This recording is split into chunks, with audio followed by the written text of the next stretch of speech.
Comigo, que é um prazer estar com você novamente, Thalita, e participar aqui da TVT, comentando as notícias.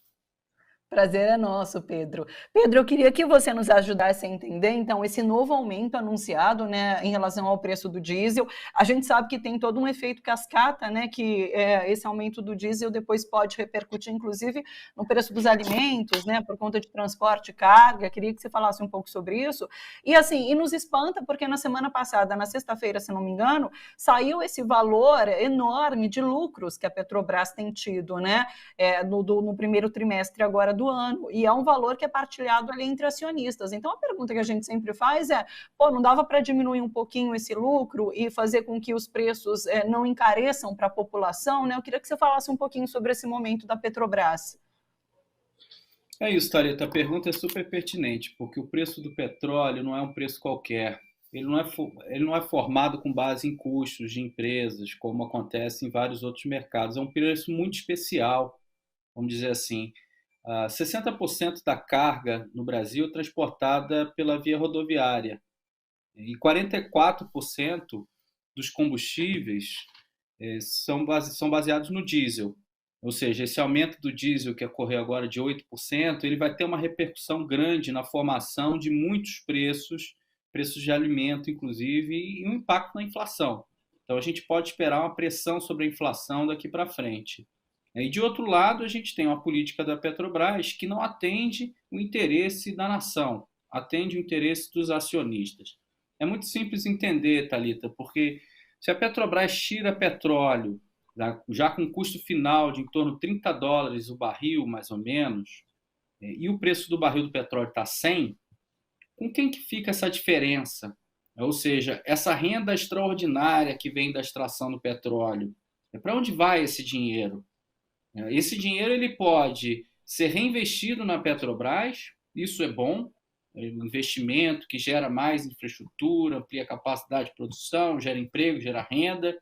Esse dinheiro Sim. pode amortecer o aumento de preços de combustível, então toda a nação se beneficia disso, especialmente os mais pobres, porque o combustível não é só para quem tem carro, o combustível ele vai bater no preço dos alimentos, que é a maior parte da cesta de consumo dos mais pobres. Ou esse dinheiro pode ser distribuído para os acionistas, em particular os acionistas privados da Petrobras. No ano passado, foram 100 bilhões distribuídos para os acionistas da Petrobras. Uma boa parte desses são acionistas privados. Então, a gente tem dezenas de bilhões de dólares sendo distribuídos para os detentores de ação da Petrobras, enquanto essas dezenas de bilhões de dólares poderiam estar sendo usados para atenuar o aumento de preço na bomba.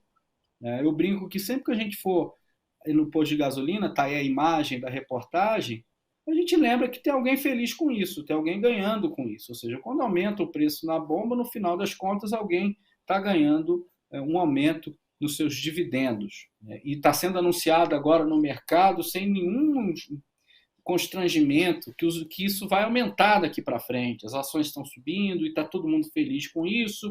Aqueles professores de mercado estão recomendando investir na Petrobras, porque a Petrobras, afinal, está tendo uma política a favor dos seus acionistas, e o que a gente está vendo é isso. Ou seja, isso é resultado de um governo que gere a Petrobras a serviço dos seus acionistas e não a serviço da população brasileira, sendo a Petrobras uma empresa estatal. Em relação a esse lance da Bolsa de Valores, a grande mídia faz um barulho enorme, né, quando as ações da Petrobras caem, como se isso fosse prejudicial para a população brasileira. Mas não, é apenas para os acionistas, né, Pedro? Veja, as ações da Bolsa de Valores, elas são negociadas entre acionistas, entre agentes do mercado financeiro. Elas não têm impacto nenhum, num primeiro momento, na vida real das pessoas. O preço sobe, o preço desce. Elas só vão ter impacto quando a empresa ou as empresas resolvem se financiar, ou seja, emitir mais ação, que é a ação primária. A Petrobras fez isso em 2009. Então, se a Petrobras quiser se financiar para expandir a produção, é nesse momento que há um impacto real. Mas essa flutuação de preços em nada impacta a vida das pessoas. É alguém que ganha, alguém que perde no mercado financeiro. Ela só vai ter repercussão no momento que as empresas se financiam e aumentam o investimento. Não é o caso da Petrobras. A Petrobras não está preocupada com isso. Então, o preço das ações da Petrobras são irrelevantes nesse momento para a população brasileira. O que é relevante? É uma política de combustíveis que seja decente, que amorteça essa volatilidade do preço internacional para que na bomba de gasolina a gente tenha um impacto menor. E esse impacto menor ele é muito importante porque a gente tem toda uma estrutura de preços que depende dos combustíveis, não só a gasolina, mas o etanol, mas também o diesel e outras fontes energéticas, o gás de cozinha, etc.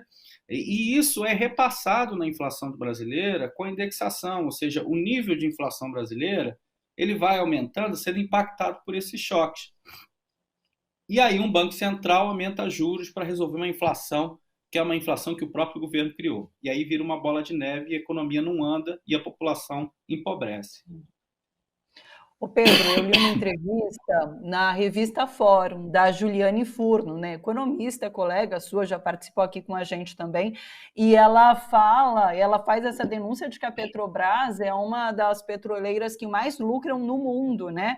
E ela diz que imediatamente dava para fazer uma redução de 20% no valor dos combustíveis. É real isso, assim, a depender de fato de interesses, dava para reduzir imediatamente o valor do combustível.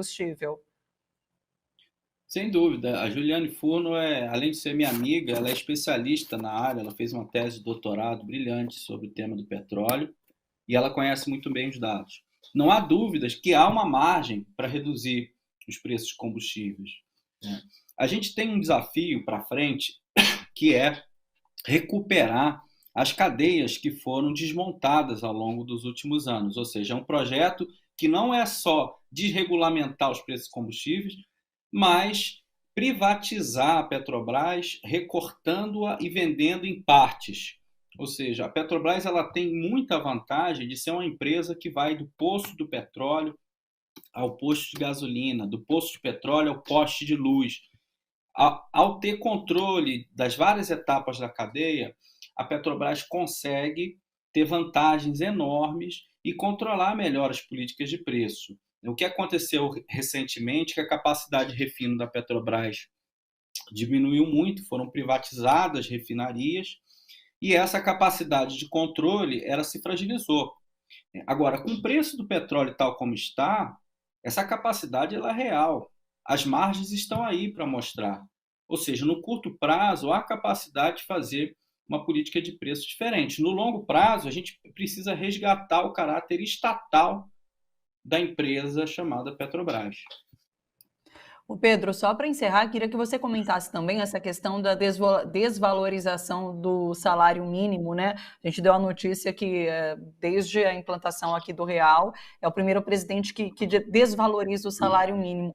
O que quer dizer isso? No bolso do trabalhador, em termos de momento que a gente vive agora? Traduz para que o nosso público entenda do que se trata essa desvalorização. Essa desvalorização ela faz parte de um modelo econômico que é extremamente cruel com a população brasileira, que condena as pessoas à miséria, à pobreza, ao desemprego. E a desvalorização do salário mínimo nesse período, ela mostra que o poder de compra de quem recebe um salário mínimo diminuiu. Veja, comparativamente a outros governos, no governo Lula cresceu quase 60%. Ou seja, é o carrinho de supermercado que eu tenho 60% a mais de coisas com o mesmo salário. Nos governos do PT, somando o governo Dilma, é mais de 70%. O que a gente tem agora é um governo que entrega um salário mínimo com poder de compra menor. Ou seja, é o carrinho de supermercado com menos coisa. Isso é resultado não só da política desse governo, mas da política também do governo Temer.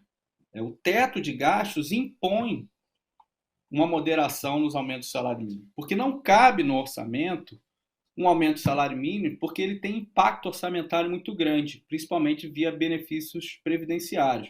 Então, é crucial revogar o teto de gastos. A continuidade do teto de gastos, ela implica necessariamente que o próximo presidente não vai poder dar ganhos significativos para o salário mínimo. Então, a perda de poder de compra do salário mínimo, ela é um projeto decorrente da austeridade fiscal e do teto de gastos. Isso é muito importante ser pontuado, porque o governo não dá o aumento do salário mínimo porque não cabe no orçamento, e não cabe no orçamento porque o teto de gastos impõe uma restrição orçamentária muito rígida que nenhum país do mundo tem. Então, se a gente quiser, de fato, dar ganho real de salário mínimo, a gente precisa revogar o teto de gastos.